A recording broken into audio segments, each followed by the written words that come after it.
actually that's not really the case. Of course, it is obviously about the technology and the people, and that's, I think, a common theme for all of us today. So I'm sure you've all heard of M&S's Plan A. I'm going to give you a quick rundown on Plan A, just so you understand the context within which we work, and then talk about our approach to energy efficiency. Then I'm going to go into some detail on some low energy trial stores, where we've been implementing technological approaches to energy management, and then just some detail on what we think as an organisation we need to have in place to implement the savings, and then ask the question, does the technology save us energy?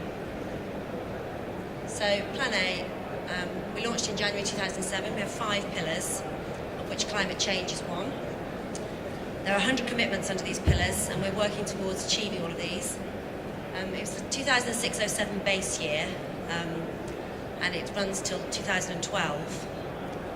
And it's fully integrated into the way we do business, both our impacts staff, customers, and our suppliers. And we've just announced our 2015 objectives, which are more stretching sets of targets.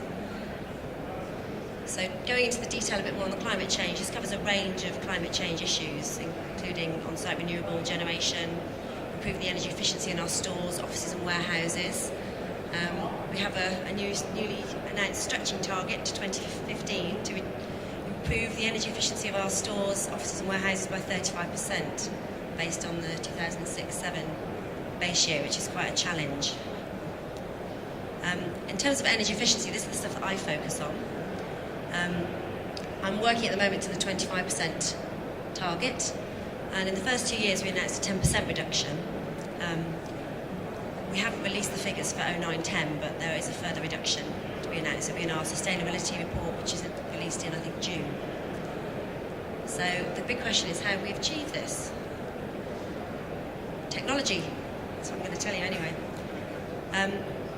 Actually, I mean, we've got a team of people that work towards it. We have a team of, now have a team of 17 people. We started up with 9 people 2 years ago. And we use our energy website. This is a mock-up. I downloaded this from our energy website yesterday. It's the energy website that we use to monitor the energy use in all of our stores. And all the stores have access to their own data. Our energy analysts use this information to establish where to focus our activities. And then we go into the stores and identify where the opportunities are. We then look to replace less efficient technology, retrofit more efficient equipment and controls. Not rocket science really, but it's quite a challenge when you have over 600 stores across the UK to look at. Our paybacks have increased now to about 3 years, which is quite nice. It's a more reasonable payback for our energy projects. And we trial new technologies as well in our stores. But there's also a people element. This is about the control and procedures, removing ability to fiddle with things and change parameters, and introduce remote monitoring, so it makes it more easy for us to see remotely where the problems are, and very quickly go in and have an intervention and try and resolve the issues. There are obviously procedures in place for people to change operating hours and temperatures, but with the consultation with people within the organisation who have responsibility for energy. So, in 2009-10, we had 6 low energy trial stores. It was an opportunity to trial a range of technologies in a range of store types, and we didn't have the normal payback criteria for these projects. It was to see which technologies work best in our stores, in our environments, with our people, and didn't impact in a negative way on the customer experience. As we're a retailer, our job is to sell things. Our job isn't to save energy. We just have to do that, and the environment has to be retained. We didn't do any major plant upgrades or modifications to the building. It was just about efficiency of the plant and equipment.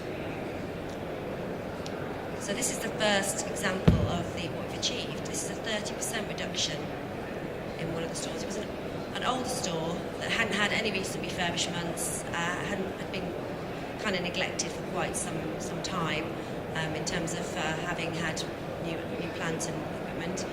And as you can see, the staff were controlling things reasonably well where they could, and we just improved the situation for them and automated a lot of the control and installed more efficient equipment. It's quite a detailed slide, but it goes into the detail. Nothing particularly exciting or new really.